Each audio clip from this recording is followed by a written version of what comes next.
자, 이번 총선에 대한 이 키워드 한 개를 이야기하면 기득권에 대한 분노가 너무 세다라는 거예요. 자, 사실상 기득권은 조국이고 이재명이고 양문석이고 박은정이고 이런 사람들이 기득권이죠. 그렇지 않습니까? 그런데 그 사람들이 기득권이면서 굉장히 위선적이고 가식적으로 자신이 기득권에 있을 때 돈을 벌기 위해서 또 과거의 지위를 이용해서 행사하고 또 더 나아가서 자기 자식을 갖다가 의사로 만들기 위해서 불법, 불공정을 행사한 부분, 이런 것들은 다 까먹고 또 부동산 투기나 투기꾼과 결탁해서 이익을 보려고 했던 것은 다 까먹어요. 지금 이 시대를 가장 관통하는 핵심적인 이슈는 주거하고 이 사교육 문제에 대한 공정성일 겁니다. 그런데 주거와 사교육 문제에 대한 공정성에 대해서 대중들은 분노하지 않고 기득권에 대한 맹목적 분노만을 쏟아내고 있어요. 이 기득권에 대한 맹목적 분노의 대상이 지금 윤 정권이 돼버린 겁니다. 그래서 이 부분을 뜯어먹고 사는 것이 결국 포퓰리즘이라는 거죠. 그래서 현대 정치가 정상적인 민주주의적 자본주의에서 한참 벗어나서 포퓰리즘으로 선동되어져서 왜곡되어진다라는 겁니다. 이 부분을 가지고 억울하다 어떻다 할 필요가 없어요. 그래서 현대 정치의 본질이 포퓰리즘적 선동이 본질이라고 봤을 때 현 윤석열 정권은 참으로 어리석다는 거죠. 이재명이나 조국이나 양문석이나 박은정이나 이런 친구들은 할 것 다 하면서 한마디로 기득권 행보를 전부 누리면서 아닌 척 위선적이고 가식이고 드러난 자신의 혐의에 대해서 억울하다고 강변합니다. 그래서 사적 복수를 공적화했어요. 그럼에도 불구하고 현 정권을 갖다가 끌고 가는 윤석열 정권과 그리고 국민의힘은 기득권적인 행태를 갖다가 필요 이상으로 가중시켜 내 보였다는 거예요. 그래서 윤 대통령이 무슨 자기 재산은 별로 없죠. 부인 재산이죠. 뭐 70억인가 봐. 그런데도 불구하고 지금 윤 정권 이꼴 기득권이라고 해서 분노의 대상이 된 겁니다. 대중은 기득권이라고 하면 무조건 거기에 분노를 쏟아낼 준비가 다 돼 있어요.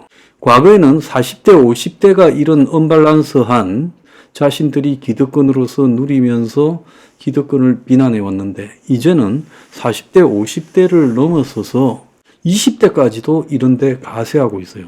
그러니까 이 대상이 되어버리고 그걸 갖다가 포퓰리즘적으로 선동하는 세력이 있어버리면 일단 벗어나기가 어렵다는 거예요. 그래서 사실상 총선 한참 전에 이런 부분들을 막기 위해서 노력해야 된다.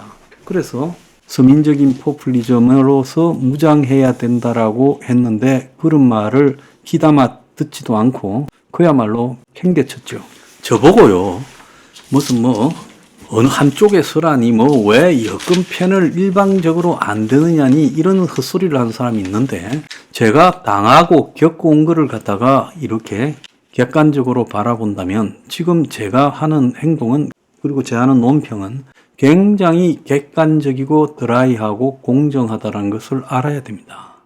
왜 시간이 많을 때 필요 이상으로 기득권적 행보를 하고 기득권을 가진 사람에게 이익을 주는 듯한 행보를 하면서 이렇게 민심을 이반시켰는가에 대해서 이해가 가지 않는 거예요. 오늘 아침에 조선일보 칼럼에 보면 김영수 영남대 교수, 이분은 보수죠. 총선 본질은 주류 교체 전쟁이다.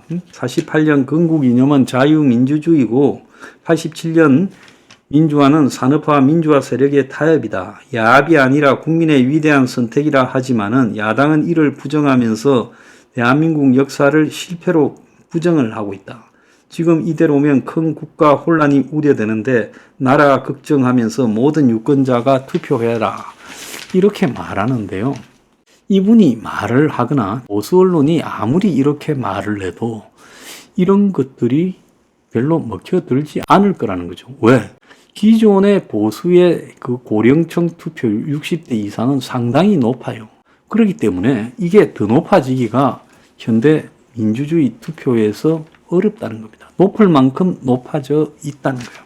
그래서 60대 이상의 보수가 투표 안 해서가 문제가 아니라 60대 이하의 세대 포위가 되어 있다는 거야. 20대, 30대, 40대, 50대까지 세대 포위가 되었어요. 지난 대선이나 지방선거에 20대가 좀 이반을 하고 30대의 분노도 약해진 효과가 있었는데 그것은 윤 정권의 가식에 대한 윤 정권에 대한 기대 심리였겠죠. 그런데 2년 동안에 다시 2030이 현 정권을 기득권이라고 생각하면서 비판의 대상으로 삼았다는 부분입니다. 이 문제에 대한 인식이 없이 선거가 왜 이렇게 되어가는가라는 걸 이해하기가 어려운 거예요. 그래서 지금 오늘 중앙일보 보면 팬덤 포퓰리스트 정당의 출연이라고 해서 박상훈 정치학자라는 사람이 심판 청산 앞세움 법률가의 정치, 공정과 타협 모색, 공정과 타협을 모색하는 정당 정치를 위협하고 있다. 입법자를 뽑는가 투사를 뽑는가. 그래서 총선의 본질이 왜곡되고 있다고 아무리 외쳐봤자 기득권에 분노한 대중들은 한마디로 자신의 행동을 고치려고 하지 않는다는 겁니다. 그러면 기득권에 대한 분노라는 것은 먹고 살고 취업하고 이런 것이 어렵기 때문에 발생한 거예요. 그래서 그것이 아마 피부적으로 본다면 요 근래가 제일 어려울 거예요. 월세가 관리비까지 포함해서 수도권의 평균 101만 원이라고 하지 않습니까? 수입은 줄어들고 지출은 지금 35% 정도의 지출이 주거비용으로 나가는 거예요. 그러니까 다 빠듯하게 사니까 이 2030들까지도 정권에 대해서 기득권적인 비판을 하는 거예요. 자, 4050들은 집을 장만하지 못한 부분이나 그리고 집을 장만한다고 빚을 진 부분에 대한 분노를 쏟아붓고 있을 거예요. 자, 인천 경기에 있는 사람은 서울에 가지 못한 분노를 쏟아부을 거고 자식 교육에 있어서 불이익을 받고 있다라는 분노를 쏟아붓고 있을 거예요. 그러면 정권이 처음부터 주거와 사교육 등에서 어떻게 일자리에서 어떻게 접근해야 될지라는 부분에서 답이 있어야 되는데 2년 동안 내 하고 싶은 대로 다 해버리고 그렇잖아요. 내 색깔대로 한 거예요. 정치는 내 색깔이 있다 하더라도 선거를 생각해서 그 색깔을 감추는 것이 정치의 본질입니다. 그래서 카멜레온처럼 변색을 해야 되는 것이 정치의 본질이에요. 그런데 이 정권은 정치의 본질을 망각하고 자기 색깔을 드러냈고 조국이나 이재명이나 이런 사람은 카멜레온처럼 색깔을 바꾸었어요. 자, 그러니까 결국은 지금 어떻게 되겠습니까? 정권이 두들겨 맞고 회복할 방법이 없는 거예요.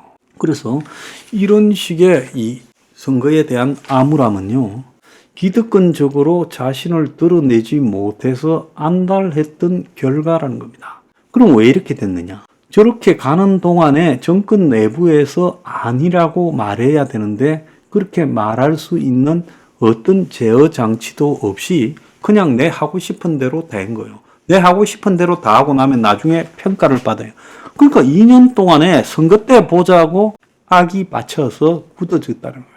그렇기 때문에 이제 이 선거에 임박해서 뭐 사과를 하라니 어쩌니 해도 자, 그것도 지금 현실감 있게 다가오지 않을 거고 선거 패배가 된다 하더라도 탈당을 하면 버티면서 살아갈 수 있을 거다라는 이런 비현실적 발상을 하는 거예요. 자, 그래서 굉장히 2년 동안 비현실적인 기득권적 발상을 있는 대로 다 입으로 토해내고 행동으로 옮겼다는 겁니다.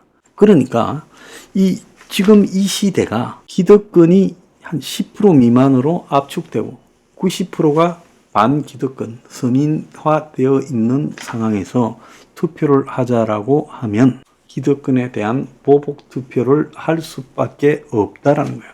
이 단순한 진리를 지금까지 몰랐으니 이제 답이 없다라는 겁니다. 기득권에 대한 분노, 지더라도 왜 졌는가를 알아야 돼요.